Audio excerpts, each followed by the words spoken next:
Soundstripe.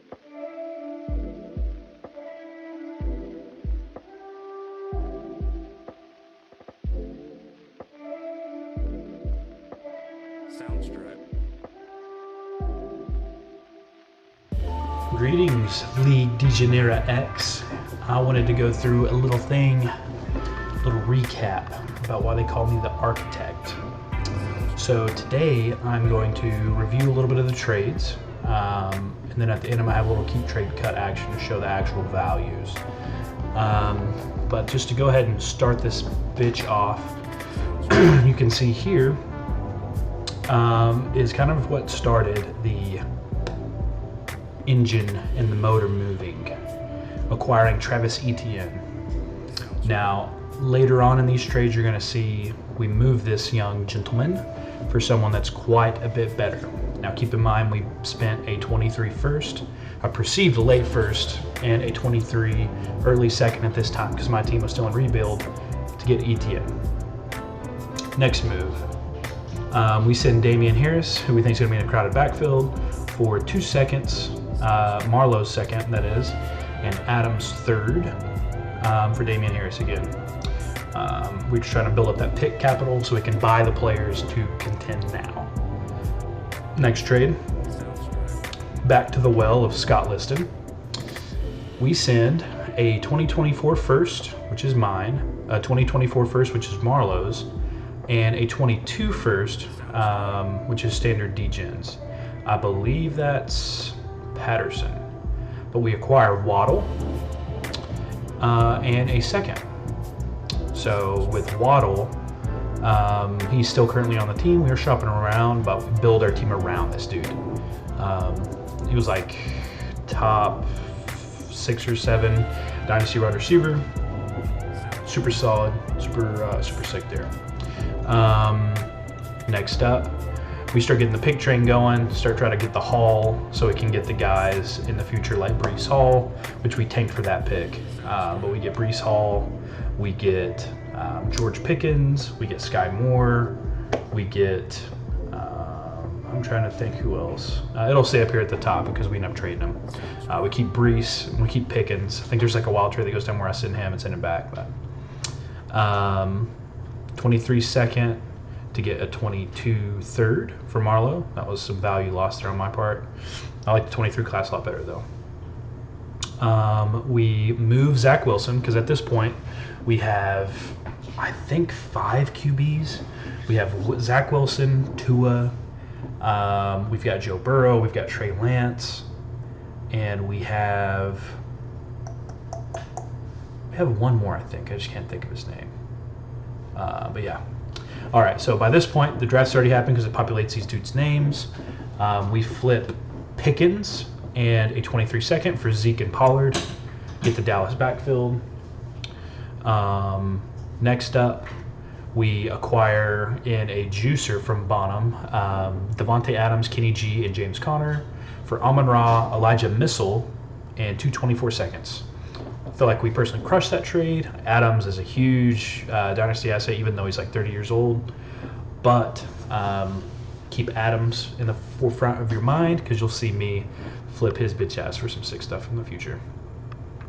Again, let's see. We sent a 25 first and a 23 second for Hollywood. I mean, you say what you want about that. Keep Marquise Hollywood Brown in your mind because I'm end up flipping him again. Sam Howell was the other one. We sent him to Drew for a 4th because I was literally getting into like drop candidates for these dudes, but I ended up getting a 4th kind of for free because I was going to drop the dude anyways.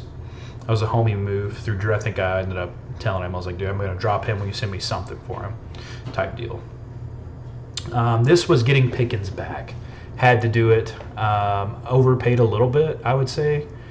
Maybe a lot depending on how Pickens develops, but I sent what I think is going to be either the 109 or 110, which is Nick's pick, for Pickens and Christian Kirk, the highest paid fucking wide receiver in the NFL at the time. So that's going to fucking be something. And he's going to be linked up with T-Law for the next 3 to 4 years.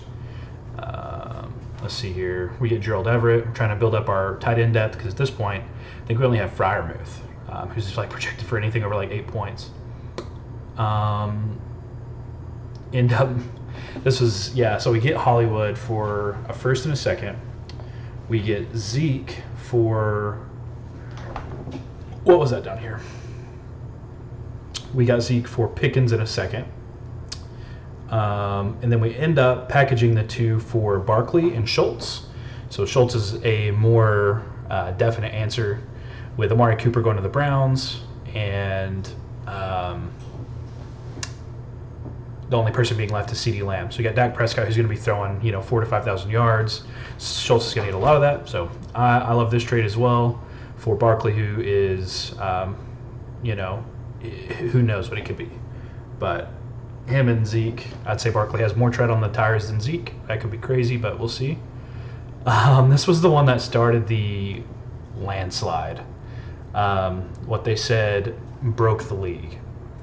I sent Tua when I had 4 quarterbacks, who, again, not a drop candidate. I could have probably, at fair value, he's probably like a late second or a early third, or, second and a third, who knows. Ended up copying probably a, somewhere between the 7 to 8 range pick for Tua, which is disgusting. Not much to say there. Ended up flipping Khalil Shakur for a third, which I got Shakur off of free agency, waivers for free. So picked up a third there in value. Here is where a lot of people got really pissed off. So ETN is on a prove-it year, in a sense, because he missed his entire rookie year with an injury. We send Hines, who is a 40-year-old RB2, who can never be anything like startable, maybe if you have very thin depth. But pick up Chris Godwin, who is 27, I believe, and Najee. So we got some heavy dynasty assets here. This was sick for me. I love Najee. I'm so glad I finally was able to get him in this dynasty league. I've got him in another, but I think he's going to be a guy, Najee and Jalen Waddle and Breece Hall too, that are going to be a cornerstone for my roster moving forward, barring anyone sending like a massive overpay, because I'll always send anybody. As you can see, like, I love Pickens, flipped him, got him back. Let's see. Oh, this was the 3-way. Basically, everybody got pissed off because I got Pittman for Sky Moore. On Keep Trade Cut, there's about 1,000 point difference between the two. So, I mean, I get it that I won that trade, but at the end of the day, not as crazy as everybody's acting. It's just a lot of the other stuff that mounted the frustrations. Now, this is one that I think Drew got particularly mad about. Sent James Cook a 23 first and a 23 second for Tyreek Hill, Aaron Jones, and 3/4. So if you boil it down, I sent James Cook a first and a second for Tyreek Hill and Aaron Jones. I love James Cook. I think he's going to be a sick dynasty running back in the near future. It could even be this year, a massive breakout. But Aaron Rodgers loves Aaron Jones. He said, I want to make sure this dude gets paid. He's a little bit older as well, but I mean, A.J. Dillon's going to split. Aaron Jones, though, he's going to put up 15 to 17 points a game. Tyreek Hill, he gets the downgraded quarterback, but he might even receive more targets in Miami than in Kansas City, which isn't talked about enough because Travis Kelce demanded a shit ton. And I think if you got Jalen Waddle and Tyreek Hill, you're just going to throw it up, and whoever's the fastest will run under it and take it to the crib. So, not a lot to say about that. There's more people pissed, but on paper, it was pretty even. On Keep Trade Cut, I think it was not going to win by like 1,000 or 2,000. Nothing too crazy. Then this was I'll call them strike deals, but Titty Boy sent me like a dog shit offer, and it was like Benjamin for like Breece Hall or something like that. So I sent all this random shit, and he accepts it. So more than anything, it kind of fucks me, except to go back in and trade it all back, which is what this top one is.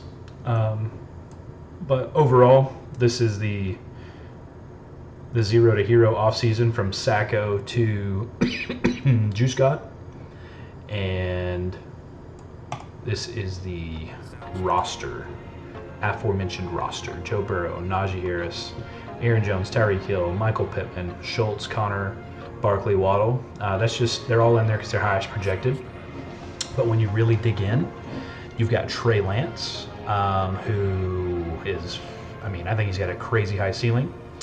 You got Tony Pollard still, that we ended up keeping. Zeke's handcuff, who, if Zeke goes down, that's going to be RB1 in Dallas. You got Trey Sermon, who Shanahan is the hot hand guy.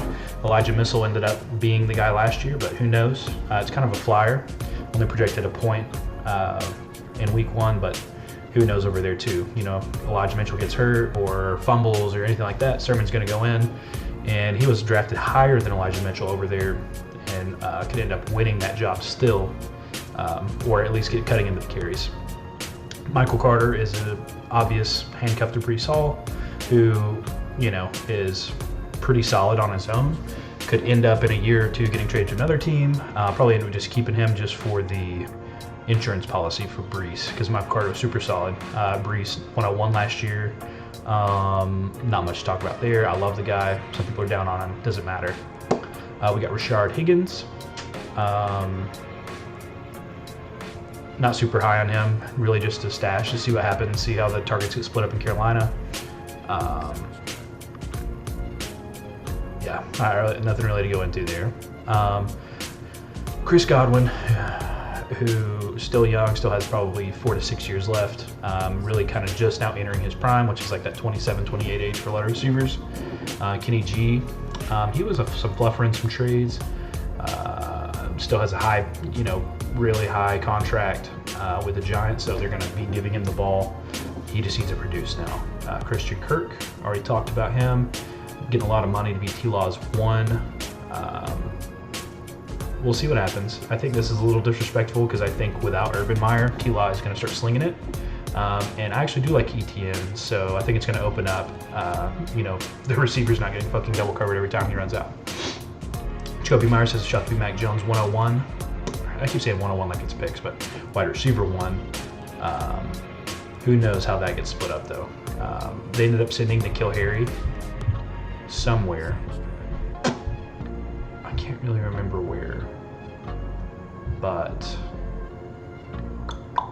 N'Keal Harry to the Browns maybe? I can't think off the top of my head. I do know they sent him though, and it's like Jacoby Myers and somebody Jake has. I remember him saying he, thought that the dude he had might be the one. Can't remember though. Donovan Peoples-Jones, if Deshaun Watson, ends up, coming back, he'll probably be the wide receiver 2, assuming Amari. I think he's got to be hands down wide receiver 1. There's not really much to talk about there. He's just, I think Deshaun Watson's going to sling it, and he could be the benefit and end up usurping Amari Cooper. Who knows though? Claypool, deep threat. I hope he doesn't end up getting washed away in the target share, which he probably will. I think Pickens is more electric than Claypool.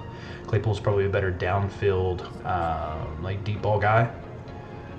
Pickens is like a catch and run, big dude, really nasty, dirty player, kind of. And I think Deontay is gone after this season, so it's going to be like Claypool, Pickens, and the young fast guy they got, Calvin Austin. That's probably going to be what that looks like with Freiermuth and then Najee coming out of the backfield. And then they just replenish their wide receiver room all the time. That's like my Steelers take. I think Claypool will probably be the wide receiver 1 maybe in like 23. But Pickens, like halfway through the season, should be getting more of the targets because you just got to give the dude the ball. I think he's going to be sick. Prochet, people just think that Rashad Bateman is going to be the wide receiver 1 in Baltimore. I don't really think so. He was sick last season, but I think there's going to be a dark horse wide receiver, and they come out of that and end up being the dude. I saw a fucking graphic the other day, though, that said there has been no Baltimore receivers to make it into the Pro Bowl. So that means it's just going to distribute it, and Eventually, Lamar can't run, so he's going to have to start throwing it and developing his arm a little bit more. So, who knows? Maybe he can support 2 wide receivers, even if Bateman's the wide receiver 1, and get a little dynasty gold there. T. Marsh, LSU guy, that's my ties to him. I saw him really do well with Burrow, and I don't know. I'm still holding out hope. Baker could be a guy that end up, just linking up with him, like in training camp or practice, and realize what he's got and say, oh shit, I don't think DJ Moore is that sick, or I don't know. Who knows what's gonna happen with TJ Marshall, or Terrence Marshall. I said TJ because DJ. Anyways, Elijah Moore, if he didn't miss 4 games last season, he might, and this is a hot take, he might still be in that conversation of like not in Dynasty, it being like Justin Jefferson, Jamar Chase, Jalen Waddle, T. Higgins. That conversation might have went if he stayed healthy the whole time. Jamar Chase, Justin Jefferson, Jalen Waddle, Elijah Moore, T. Higgins, like in that company. I think that's really what he's got. Garrett Wilson's going to help with Zach Wilson. And I think Zach's going to have a big year 2 leap. He was kind of dog shit last year, but the Jets were, they made way too many moves to not be significantly better in some measurable way. Like, I don't know. We'll see. There's way too many skill positions around Zach Wilson for him not to just do something. And like I said last season, Elijah Moore, he wasn't even supposed to be the guy. They had, let me see if it'll show it. They had, I'm not used to this shit. Let's see. Used to be what, on the app, you could click like team. I don't know. Doesn't matter. Chris something, can't think of his name. Anyways, but Elijah Moore came out as the guy, was super sick. George Pickens, I already really covered him with Claypool, love him. Brait, Tampa Bay just signed a tight end. So we'll see what ends up, seeing how all that shakes out. Gerald Everett, Chargers, he was that guy we got early on from Scott. I think Justin Herbert could make this a super sneaky tight end. Sucks we're not in like a tight end premium where it demands a little bit more of like, or not demands, but opens up the opportunity to where in, with us having like 4 flexes, every now and then sneak in a good matchup tight end and run into tight ends to make it make sense. Freiermuth on the bench, I think he could end up being a top 5 tight end moving forward. I just think he needs a little bit more time in our quarterback room to develop and to figure out what's going on. Hopefully Trubisky lights his ass up and makes this, 15 to 18 points a game like the next fucking Travis Kelce. Some sleepers, we got Ferguson, Kyle Phillips. Who knows what's going to happen in Dallas, like I already said. With Amari gone, his shit could go up with being behind Schultz. Schultz goes down. Blake Jarwin went down. That's why Schultz kind of popped off. Same thing could happen. Kyle Phillips, with them sending A.J. Brown to the Eagles. Who knows what could happen there. Just the thought anyways. And then Kenny Pickett. Am I actually might end up having to drop someone to move him to my active roster if I get any kind of like injury or bye situation with only rostering 2 quarterbacks now. But I think we're one of the deepest teams in the league. Not to mention this. This right here is going to be the straw that breaks the camel's back in the league. Once these picks are made, it's going to be really bad. I would say out of this haul, assuming Adam doesn't win the league, because I just don't think he does. I don't think he has the depth. I would say this is the 101/102 with Titty Boy. I would say Bonham's pick is probably a pick 4 through 6, and I would say Adam's pick is somewhere 6, 7, 8. I think I'm in that range too. I think Nick and Drew this season probably have the shot to win it all. But the thing is about those 2 guys is I have more depth. I got a lot of breakout potential. Those guys have some good stuff on their benches too, but as far as just genuine depth, I mean, I could fill up my fucking, let's say Najee Harris and Aaron Jones goes down, I can just move Saquon and James Barkley, Saquon and James Conner up. Still pretty, this could be like week fucking 12. And then have Godwin and Claypool or Elijah Moore or Pickens in my flex to replace him. There's a lot of scenarios where, I've got fucking Breece Hall down here. I even say his name. Godwin, I already said him. But I don't know.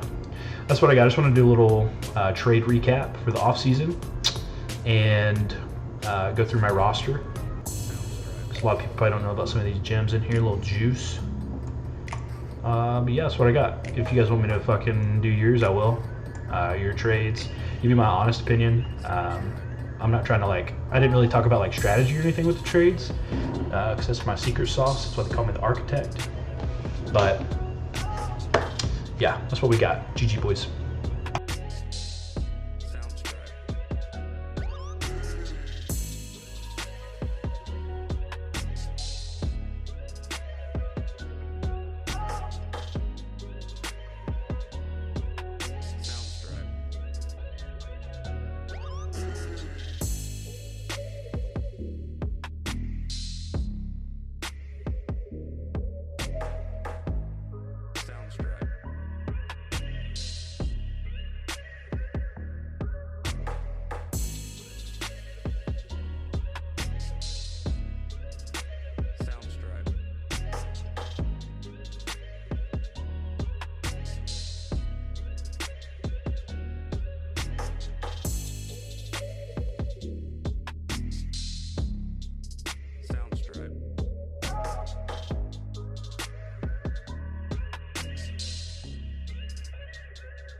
Soundstripe.